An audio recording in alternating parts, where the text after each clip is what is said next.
So I had a pretty interesting just observation that I made today in my yoga class. During class today, I talked about Aparigraha, which means non-attachment, and there's that can show up in a lot of different ways on and off the mat. But we talked about on the mat, like not being attached to what a pose has to look like, like just be where you are. Just because you could do it before doesn't mean you can do it today, whatever, just flow and explore. And so at the end of class, I had them orientated in a different direction. So the way that their head usually is facing, at the back of the mat, I had them switch. So their head was at the top of the mat. So they were be facing the back of the room. And when I put them into it, I could tell there was resistance. Like, what? And I'm like, yes, it's okay. You're in a different orientation, but the world will continue to spin, and you'll still reap the benefits of the final pose if you're facing a different direction. It's okay.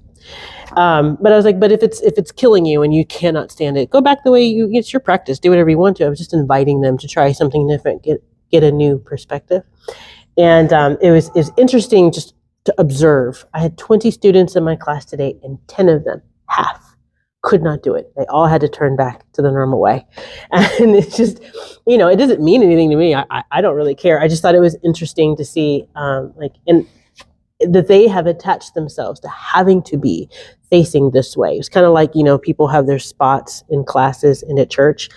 And so it's just an invitation to be like, why is that so important?